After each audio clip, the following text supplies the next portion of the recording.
आलं वालदीरमध्ये हे शेतकरी थोडेसे आक्रमक झाले आहे, यांचे जनावर बांधून आहे आणि वन विभागाची टीम काही करत नाही असं यांचं म्हणणं आहे। आमचे जनावर आम्ही आम्हाला इथून जा जा करताय, का भावना आहे शेतकऱ्यांची हे आपण जाणून घेऊ। का सांगेन काकाजी, काय म्हणता? आमचं म्हणणं एकच आहे, वाघ आला गाय मारलेली आहे, वाघ आला गाय मारलेली आहे, ते गायीचे मालकीन बंड्यावरती स्वेटर पाडून बंद आहे। हे टीम आली, टीम बाहेरून बघत आहे, या टीमनं अजून वाघ बघला नाही बघला त्यांचं त्यांना माहित, पण ते जनावर। तुमचं काय म्हणणं आहे? माझं म्हणणं काय, तुम्ही सांगा ना, तुम्ही वाघ पाहिला का नजरेनं? गाय तर खात आहे, तो धनी सांगून राहिला। कोण धनी सांगत आहे? मालक, ज्याची गाय खाल्ली तो गाय खात आहे म्हणून। बिजू कुठं बोललो मी, ते अंदर आहे, ते टीम येऊन करून का राहिली? त्याच्या पलीकडे कास्तकार बरेचसे आपापल्या बंड्यामध्ये दडून बसलेले आहे आणि टीम चौरस्त्यावर आहे। गावातला नागरिक वाघापर्यंत जायची अशी त्याची तयारी आहे आपल्या स्वतःच्याच बलावर। हे लोक टीम म्हणते तुम्ही जायचं नाही, मी वाकडे बोलत आहो, माझे जनावर ऐन रोडला लागून 4 लाखाचे जनावर माझ्या शेतामध्ये बांधून आहे। त्या जनावराचा बंदोबस्त तुम्ही करता की मी करू? मी करतो, आम्हाला म्हणते घराकडे जा। आम्ही घरी कशासाठी जाणार? जनावर आमची जंगलात, पोटाची भाकर आमची जंगलात, आणि आम्ही घरी जाऊन का करणार आहे? इथं हजारोच्या संख्येनं आमच्या वालदूरचे नागरिक कास्तकार बंधू सगळे इथं हजर आहे, आणि लोक म्हणते घराकडे जा। घराकडे सर कसं जायचं?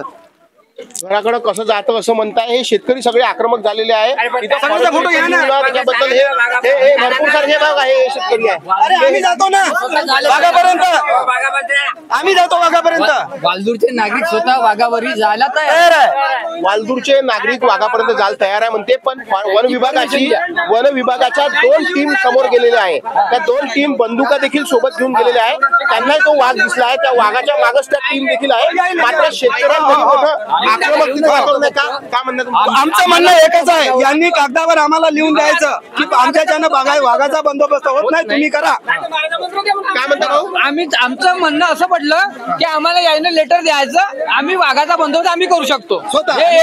2 घंटे झाले रोड राखत आहे आणि वाघ तिकडं ढोरं मारत जनावर खात आहे। काय म्हणलं?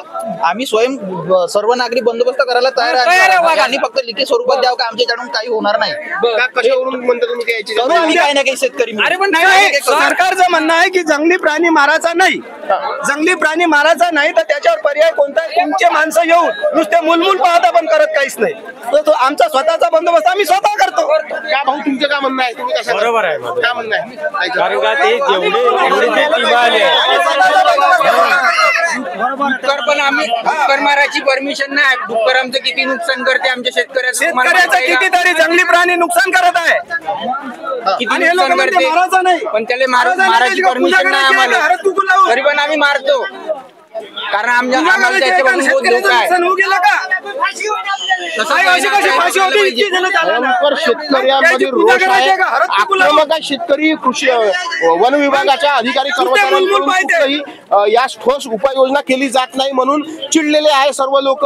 मात्र आता वन विभागाच्या 2 टीमी पुढे गेल्या आहे, आम्हाला परमिशन द्यावे, आम्ही वाघ मारतो। मागच्या 15 दिवसापासून वाघाची दहशत आहे, शेतकऱ्यांनी शेतातले कामं कसे करायचे, शेतात कसं जायचं, आज 2 शेतकरी अडकून पडलेले आहे। त्यामुळे शेतकऱ्यांच्या ज्या भावना आहे त्या महत्वाच्या आहे। परवाच्या दिवशी वाघ गाडीच्या खाली नाही उतरत आहे, विभागवाल्यांनी त्याची दक्षता घेतली नाही। 7 वाजता येतो म्हणे आम्ही असे सांगत होते, उमरी रोडवर या शिवाराच्या लागूनच बाजूला, या शिवाराच्या लागून देखील म्हणून शेतकरी मोठे प्रचंड सगळ्या बाजूने आपण ज्या गावी चाललो त्या गावी शेतकरी चिडून आहे। हे अजून शेतकरी आपण त्याच्याकडून जाणून घेऊ। भाऊ, तुम्ही शेतकरी आहे का? काय म्हणता? वाघाचा बंदोबस्त करा अशी मागणी केली जात आहे। आता तरी वन विभागानं कुठंतरी हे गोष्ट अत्यंत गंभीरतेनं घेऊन शेतकऱ्यांच्या दृष्टिकोनातून हा वाघ जेर बंद करणं महत्वाचं आहे। पंकज कांबळेसह चेतन वाघमारे, न्यूज स्टेट महाराष्ट्र, वर्धा।